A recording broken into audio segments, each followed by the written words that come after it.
Hello guys, അപ്പൊ നമ്മൾ സിംബനെ groom ചെയ്യാൻ പോണ കേട്ടോ. അപ്പൊ നമ്മൾ എവിടെയാണ് പോണത്? നമ്മുടെ കൊച്ചിൻ പെറ്റ് ഷോപ്പിലാണ് കേട്ടോ. ഓ, ഇതാണ് കൊച്ചിൻ പെറ്റ് ഷോപ്പ്.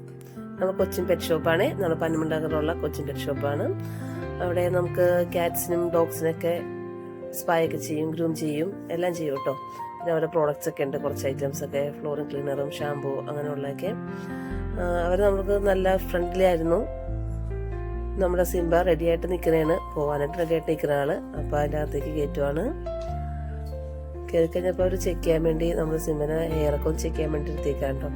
അവർ നോക്കിയിട്ട് പറഞ്ഞത് ഹെയറിൻ്റെ ഉള്ളിലേക്ക് വെച്ചാൽ പുറം ഭാഗമൊന്നും കുഴപ്പമില്ല, ഉള്ളിലേക്ക് ഒത്തിരി കെട്ടായിട്ടുണ്ട് വെച്ചാൽ രോമങ്ങളൊക്കെ നല്ലപോലെ കെട്ടുപിടിച്ചിട്ടുണ്ടെന്ന് അവർ പറയുന്നത്. അപ്പോൾ ഞങ്ങൾ ജസ്റ്റ് ഒന്ന് അവൻ്റെ ഡ്രിൽ ചെയ്യാമെന്ന് വെച്ചിരുന്നത്, കുറച്ച് മാത്രം ഹെയർ ഡ്രിം ചെയ്യാമെന്നുള്ള ഇതിലാണ് പോയത്. പക്ഷെ അകത്തേക്ക് ഇവന് ഒത്തിരി കെട്ടായിട്ടുണ്ട് ഹെയറിനുള്ളിൽ. അപ്പോൾ അങ്ങനെ നിന്നിട്ടുണ്ടെങ്കിൽ അവൻ്റെ സ്കിന്നിനൊക്കെ ഡാമേജസ് ഒക്കെ വരാനായിട്ട് കൂടുതൽ സാധ്യത ഉണ്ടെന്ന് പറഞ്ഞു.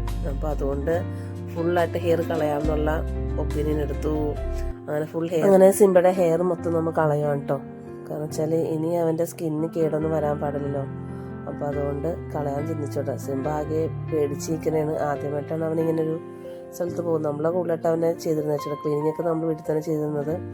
പക്ഷെ കൂടുതലായിട്ട് എങ്ങനെയാണ് ഡോഗ് കെയറിംഗ് ഒന്നും നമുക്ക് അറിയില്ലായിരുന്നു. അതുകൊണ്ടാണ് ഇത്രയും പറ്റിപ്പോയത്. സാധാരണ നമ്മളെല്ലാം 2 ആഴ്ച കൂടുമ്പോഴൊക്കെ അവനെ വാഷ് ചെയ്യും ഒക്കെ ചെയ്യുമായിരുന്നു. ഷാമ്പു ചെയ്യലും ഒക്കെ അവൻ്റെ സ്കിന്നിലിരുന്ന എല്ലാ സാധനങ്ങളും ഇട്ട് കൊടുത്തൊക്കെ വൃത്തിയാക്കണം. പക്ഷെ നമുക്കിനി കൂടുതലായിട്ടൊന്നും അറിയില്ലായിരുന്നു. അപ്പോൾ ജസ്റ്റ് നമുക്കിങ്ങനെ ഹെയർ ഒത്തിരി ഗ്രോത്തായി. അപ്പോൾ ജസ്റ്റ് ഒന്ന് ട്രിം ചെയ്യാമെന്നുള്ള അതിനുവേണ്ടി നമ്മൾ ചെന്നത്. ഇത് അവിടെ കാണിച്ചപ്പോഴാണ് അവർ പറയുന്നത്, അവർക്ക് ഇതിനെക്കുറിച്ച് കൂടുതലായിട്ട് അറിയാമല്ലോ. അപ്പോൾ അവർ പറഞ്ഞ അകത്തേക്ക് പുറത്ത് കുഴപ്പമൊന്നുമില്ല, ഹെയർ പുറത്തൊക്കെ നല്ല ഭംഗി വെച്ചാൽ ചെടിയൊന്നുമില്ല. പക്ഷേ ഇതിൻ്റെ സ്കിന്നിൻ്റെ താഴെയുള്ള സ്കിൻ എന്ന് വെച്ചാൽ ഇതിൻ്റെ അടുത്ത് തന്നെ ജസ്റ്റ് അടുത്തിരിക്കുന്ന ഹെയർസ് ഭയങ്കരമായിട്ട് കട്ട പിടിച്ചിരിക്കുകയെന്ന് അവർ പറഞ്ഞു ഉള്ളിലായിട്ട്. അപ്പോൾ അതങ്ങ് നിൽക്കുന്നത് അവരുടെ സ്കിന്ന് കൊള്ളൂലെന്ന് പറഞ്ഞുകൊണ്ടാണ് നമ്മളതിനെ കളയാന്നുള്ള തീരുമാനം എടുത്തത്. എന്തായാലും അവൻ നല്ല സുഖമായിട്ടുണ്ടായിരിക്കും. അത്ര ഹെയറൊക്കെ അവൻ്റെ മരുന്ന് പോയല്ലോ, ആൾക്കൊരു സുഖം കിട്ടി കാണും.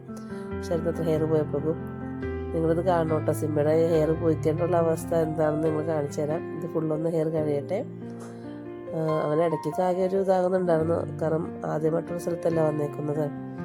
ഞങ്ങൾ അടുത്തന്നെ നിന്നേച്ചിട്ട് പൊന്നും അടുത്തന്നെ നിന്നാറും പിന്നെ അവൻ വലിയ വിഷയമില്ലാണ്ട് നിന്ന്. പിന്നെ അവരോടൊക്കെ പെട്ടെന്ന് തന്നെ ആള് കമ്പനിയായി.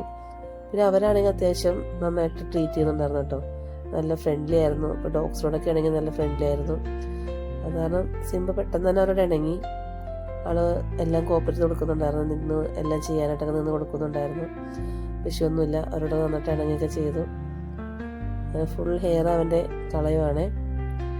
അവൻ്റെ വാലിത്തെ ഹെയർ വരെ, വാലിൻ്റെ ഉള്ളിൽ വരെ അത്യാവശ്യം അവന് ഡാമേജസ് ഉണ്ടായിരുന്നു. അപ്പോൾ അവരുടെ ടെയിലിലെ വരെ ഹെയർ കളഞ്ഞു. അത് മൊത്തം ഒത്തിരി ഹെയർ ഇട്ടോ. നമ്മൾ വിചാരിച്ചു ഇത്ര ഹെയർ, എന്തോരം ഹെയറാണ് അവൻ്റെ മേത്തുണ്ടായിരുന്നെന്ന് അറിയാമോ. ഒത്തിരി ഹെയർ കളഞ്ഞു കേട്ടോ അവന്. ഒത്തിരി ഹെയർ ഉണ്ടായിരുന്നു.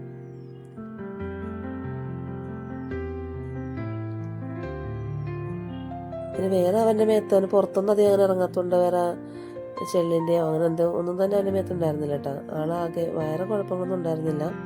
പക്ഷെ ഇത്ര ഹെയർ ഒത്തിരി ഇതായിപ്പോയി. നമുക്കിതിനെക്കുറിച്ച് കൂടുതൽ അറിയില്ലായിരുന്നു. പിന്നെ നെയിൽസൊക്കെ എടുത്താൽ നെയിൽസൊക്കെ നമ്മൾ കട്ട് ചെയ്യണമുണ്ട്. നെയിൽസൊന്നും കട്ട് ചെയ്യണ്ടായിരുന്നില്ല. സിംബയുടെ രൂപം തന്നെ മാറിപ്പോയി കേട്ടോ. ആളെ നമുക്ക് അത്ര ഹെയർ പോയി കഴിഞ്ഞപ്പോൾ ആളെ കാണാൻ തന്നെ ഇല്ല. പക്ഷെ വെയിറ്റ് ഒക്കെ നോർമലായിരുന്നു, വെയിറ്റ് ഒന്നും കുറവുണ്ടായിരുന്നില്ല. ഞങ്ങൾ ഹെയറൊക്കെ എടുത്ത ശേഷം ഒന്ന് വെയിറ്റ് നോക്കി.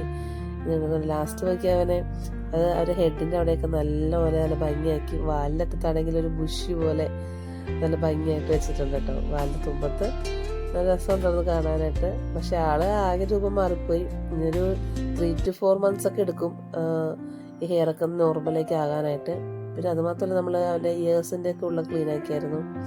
ഇയേഴ്സ് ഓൾറെഡി നമ്മൾ ക്ലീൻ ചെയ്യാറുണ്ട്, എന്നാലും ജസ്റ്റ് അവരെ കൊണ്ട് ഒന്നും കൂടി ക്ലീൻ ചെയ്യിച്ചു. ആഫ്റ്റർ ഫൈനൽ ലുക്ക് ഇതാണ് സിംബയുടെ. ആളാകെ മാറി. നമ്മുടെ സിംബയുടെ രൂപം തന്നെ മാറിയിട്ടുണ്ട്. അവനുടെയൊക്കെ സ്മെല്ലിയാണ്, കാരണം ഒത്തിരി ഡോഗ്സൊക്കെ അവൻ്റെ സ്ഥലമുള്ള. അവസാനം ഈ ഒരു ലുക്കിലായിട്ടോ സിംബ. നമ്മൾ വീട്ടിലേക്ക് പോകാൻ കേട്ടോ. വീട്ടിൽ പോകാൻ വേണ്ടി നിൽക്കുന്നതാണ്. ആളാകെ ഇതായിട്ട് നിൽക്കുകയാണ്. എന്തായാലും അവനാകെ കംഫർട്ടായി കാണും, കാരണം അത്ര ഹെയറൊക്കെ പോയപ്പോൾ ആൾ ഓക്കെ ആയിട്ടുണ്ട്. നമ്മൾ കോട്ടേഴ്സിലെത്തി തന്നെ അവനാകെ ഇതായിട്ട് നിൽക്കുന്നതാണ് കേട്ടോ. അകത്തേക്ക് ചെന്നപ്പോൾ അമ്മയുടെ റിയാക്ഷൻ കാണട്ടോ. ഇപ്പോൾ അമ്മ അവനെ കണ്ടപാടെ ഷോ എന്തുവാണ് പറ്റിയത്, അല്ലെങ്കിൽ ഇവൻ എന്താണിത് ഇങ്ങനെ എന്നോട് ചോദിക്കായിരുന്നു. രൂപമൊക്കെ മാറിപ്പോൾ വസ്തു ആകെ എന്താ പറയുക പന്തം കണ്ട പെരിച്ചാലിപ്പം ഇത് എന്താണ് സിംബ രൂപ ഇങ്ങനെയായി. അവൻ വന്നില്ലായിരുന്നു ഞങ്ങളുടെ കൂടെ. അതാകെ അന്തം വിട്ടിരിക്കുന്നതാണ് സിംബനെ കണ്ടിട്ട്. എന്നാലും സിംബ ആളെ ഓക്കെ ആയിട്ടുണ്ട്. എന്തായാലും ഇനി അടുത്തോട്ട് അവിടെ തന്നെ കൊണ്ടുപോയി എന്തായാലും ചെയ്യുള്ളൂ. ഒരു 3 months ആകണം ഇനി ഹെയറൊക്കെ നോർമൽ ആകണമെങ്കിൽ. അമ്മക്ക് ഇപ്പോഴും മാറിയിട്ടില്ല അതിൻ്റെ. ഞങ്ങളുടെ വീഡിയോ ഇഷ്ടപ്പെട്ടെങ്കിൽ ലൈക്കും സപ്പോർട്ടും ചെയ്യാൻ മറക്കല്ലേ കേട്ടോ. ടാറ്റാ.